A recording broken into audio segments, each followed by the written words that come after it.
Projektiin bishaanii Mojoo Adaamaa raawwii hojii bara 2015tiin ijaarsi isaa dhibbentaa 40 ga'uu dhaabbanni tajaajila bishaan dhugaatii fi dhangala'aa magaalaa Adaamaa beeksise. Dhaabbatichi raawwii hojii bara 2015 irratti addatti ABS'if ibsa kenneera. Hojii geggeessaan dhaabbata tajaajila bishaan dhugaatii fi dhangala'aa magaalaa Adaamaa Obbo Ahmed Abdul Jalil turtii addatti ABS waliin taasisaniin boqonnaa qophii karoora bara 2015 irratti raawwataa qopheessuun karoora dhuunfaa baafatanii jijjiiramaaf akka hojjetan gochuu keenyaan bu'aaleen gurguddoon galmaa'aniiru jedhan. Dhaabbanni tajaajila bishaan dhugaatii fi dhangala'aa magaalaa Adaamaa hojiilee gurguddoo bara 2015 raawwiiwwan gurguddaa raawwatee jira. Kuni ka'umsi keenya raawwii keenyaaf milkaa'ina kan ta'e qophii boqonnaa bara 2015tiif duraan dursinee goonirra bara kana raawwiiwwan gurguddaa milkeessuu dandeenyee jirra. Qophiiwwan boqonnaa qophii keessatti jalqaba irratti raawwii hojii keenyaa bara 2014 raawwatame sana madaaluun boqonnaa qophii keessatti raawwattoota keenya hunda karaa hunda galeessa ta'een marii jabaa fi leenjii jabaa kennuudhaan galma abbaa gadaatti hojjetaa keenya hunda gara hirmaachiseen raawwii hojii kennaatii fi sadarkaa maaliirra jirra maal hojjechuu dandeenya waan jedhu kana tokko lamaan erga laallee booddee leenjii hojii fi mana hojii naamusaa fi mana hojii lammaffaa ammoo skill mind setup kan jedhu irrattis doktoroota bebbeekamoodhaan leenjii kennineen hojjetaa keenya qopheessuu dandeenya. Dhaabbatichi bara 2015tti bishaan qulqulluu meetir kiubii miliyoona 16 oomishuun maamiltoota isaaf raabsuu kan himan Obbo Ahmed kanarraas galiin qarshii miliyoona 200 fi miliyoona 58 argamuu dubbatan. Gara miliyoona 16 meetir kiubii gara miliyoona 16 kan ta'u oomishuudhaan waliin gahinsa bishaanii kutaalee magaalaa keenya torban jiran wanjii dabalatee karaa waliin gitiinsi keenya qulqulluu qabuun komii hin qabneen akkaataa uummanni keenya irraa fayyadamuu danda'uun hojii guddaa hojjennee jirra. Kutaalee magaalaa hunda jiru mana maamila keenya hunda isaan irra naannoonee rakkoo bishaan inni qabullee achumaan adda baasaa kaffaltii isaan irra jirullee akka kaffalan gorsaa kan rakkoo addaa qabu ammoo tarkaanfii fudhataa hojiiwwan gurguddaa hojjennee bara kana galii qarshii miliyoona 200 fi miliyoona 58 galchuu dandeenyee jira jechuudha.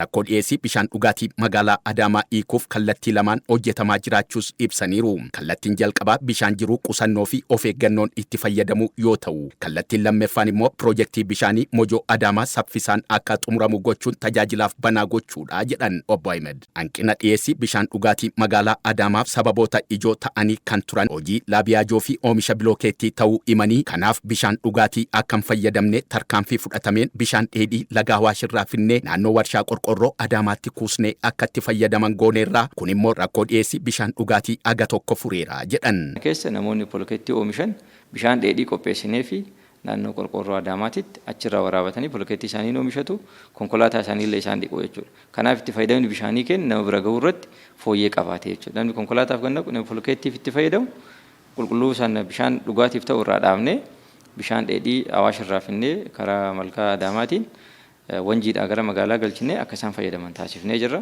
Gaariidhaan fooyyessuu dandeenyee jirra.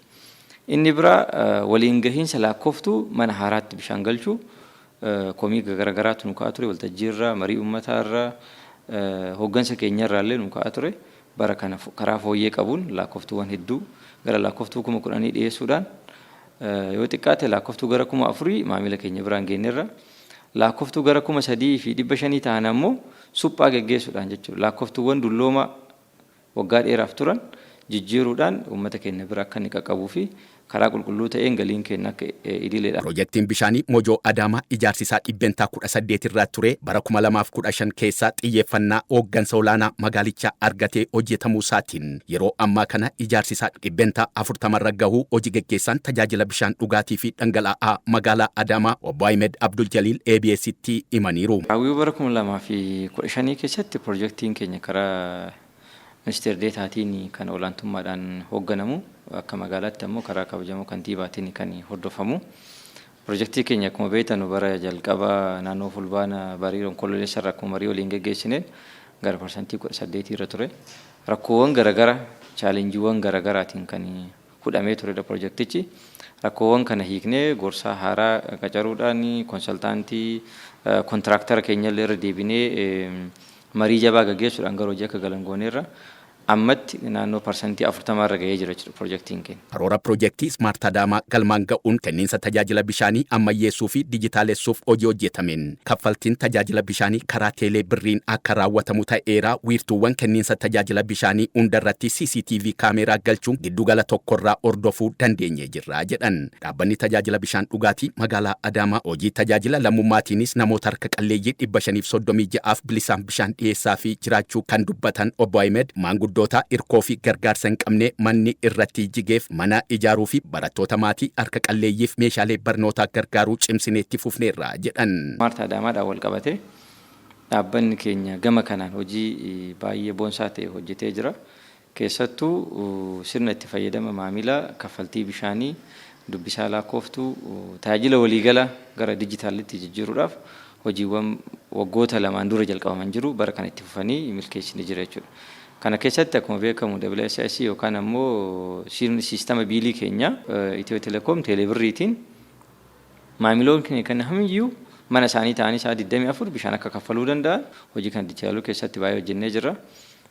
Gama biraatiin ammoo biiroo dijitaal gochuu irratti dhaabbilee keenya keessattuu eegumsa indoor and outdoor kaameraa kutaalee magaalaa hunda isaa walitti hidhuudhaan sentralaayiz goonee maamilli keenya kamiyyuu seera ala waajjira keenyatti yoo ka deddeebi'u ta'e seentarii kanarra taa'ee nu hordofaa jechuudha. Gaheen kiyya guddaan isadha. Dhaabbanni keenya kana alatti hojii tola ooltummaa baay'ee qaba jechuudha. Hojiilee gurguddoo sarara babal'isuu, bishaan uummata baasuu, galii funaanuu maal jennu kana alatti hojiilee tola ooltummaa baay'ee kan hojjetu qaba jechuudha.